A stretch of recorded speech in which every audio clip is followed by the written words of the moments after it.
I feel the need for the right speed. Talk to me, gooseneck. Looks dangerous. Lock it in, baby. Lock it in. Never leave your wingman.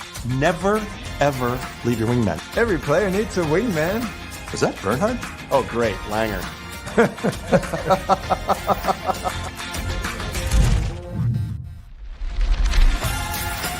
You know why I play Tour Edge? Because I win with it. Pound for pound, nothing comes close.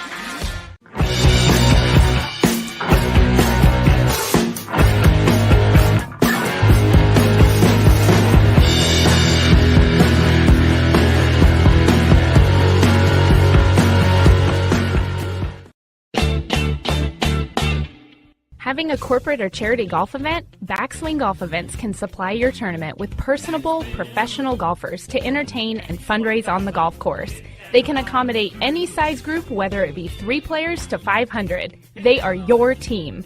From range lessons, Beat the Pro, and Pro-Am style roaming, they're making lasting memories one swing at a time. So make sure to check out backswinggolfevents.com or call us direct at 661-316-3093 and book your pros now.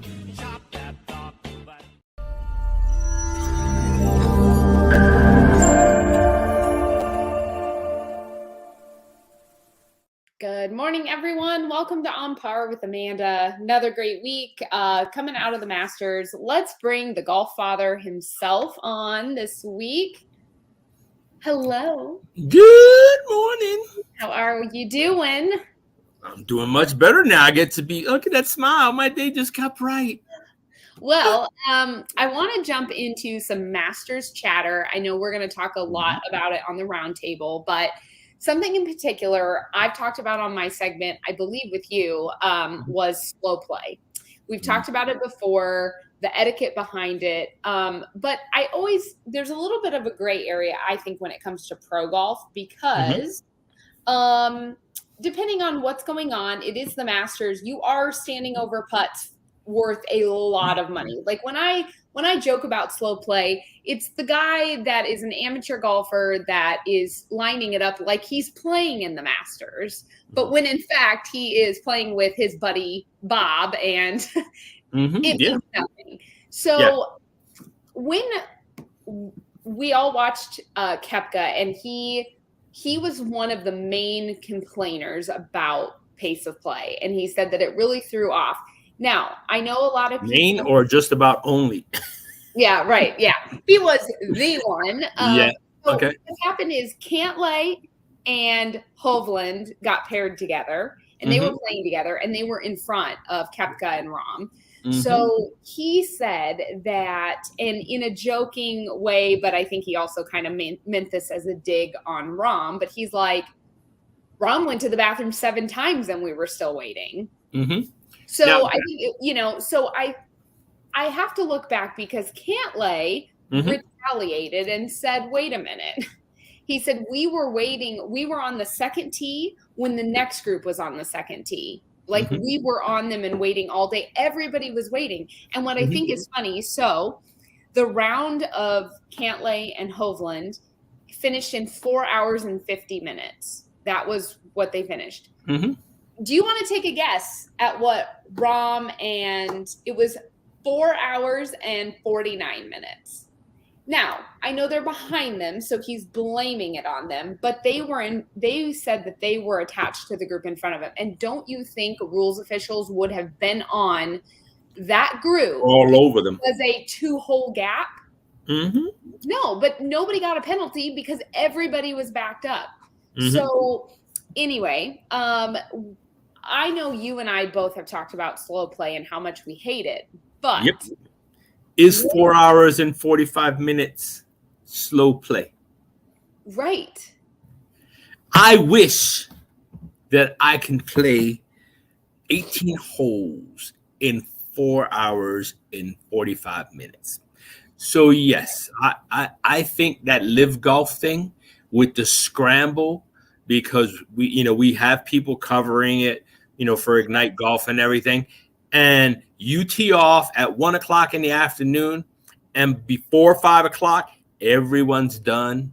You got your teammates, you're doing the stuff.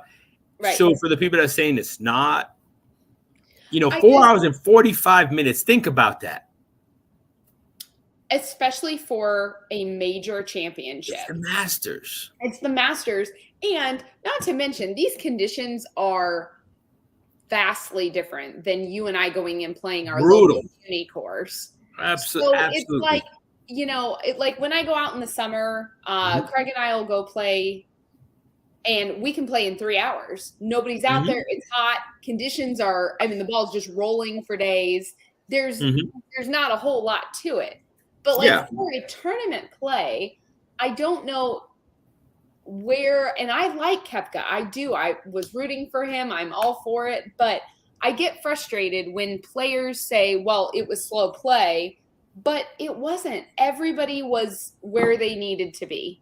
And the rules officials are going to make a difference and step in. They're going to intervene if there was a one-hole gap. They don't mess around. We've seen it in the past. I was reading some of the stuff that they're saying, and honestly, it makes you wonder. And I know we're going to talk more when we have Biggs back on, but it makes me wonder. Excuse me, back asleep. It makes me wonder if the live mentality has anything to truly do with it. Yeah, I don't know, and I hate it. I hate it for Koepka because I know a lot of people that are like pro live really wanted a live player. Did you see the Netflix special about teeing it up? True Swing or whatever? Yeah. No, I did not. When you see the episode, it's kind of weird because I watched that episode before I actually watched my first. I had attempted to watch Live Golf. Okay. And it's kind of hard for me. And me and Big spoke about that before because Farady's on it, and I love Farady, but they have 2 other people with him, and I'd rather not listen. I just turned the volume off and watched at that point. But you watch what's going on over there with them at Live Golf, with how, they got the music going. Everything that bothered everybody before. The pace of play is totally very non-traditional. Very, very, very it's like us. It's like what we want when we go. It's like when we go play and we have our music playing, and guys are drinking a beer and and now it's teams. It's all about teams. Yeah. I honestly, I think Live Golf is great for Live Golf. What it does, what it brings to golf, how it's family friendly for golf. But you and I, we've spoken about it. When I wanted to go to watch a match, I would go see the women play. I preferred the LPGA live as opposed to the PGA because the golfers weren't friendly. They weren't this, they weren't that. And I'm like, okay, all these different things, was different. The women, the high fiving. It didn't matter if they were in last place, first place, or any place. They were there. They were happy. They were content. They went about the business. Live Golf is like that.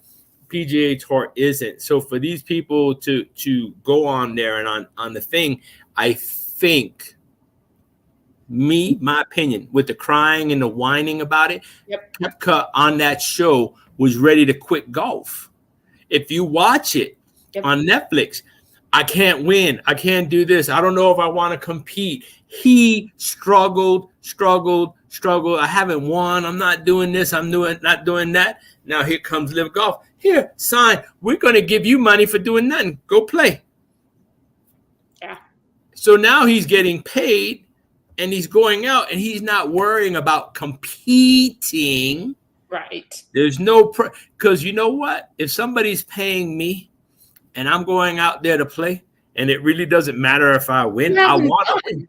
I'm having fun. Yeah, and maybe you're trying different things that you wouldn't necessarily try. I will say though, for the Masters, and yes, it is a huge honor, a huge title to be a Masters championship, and I just wanted to see the reaction if a Live Tour member took it.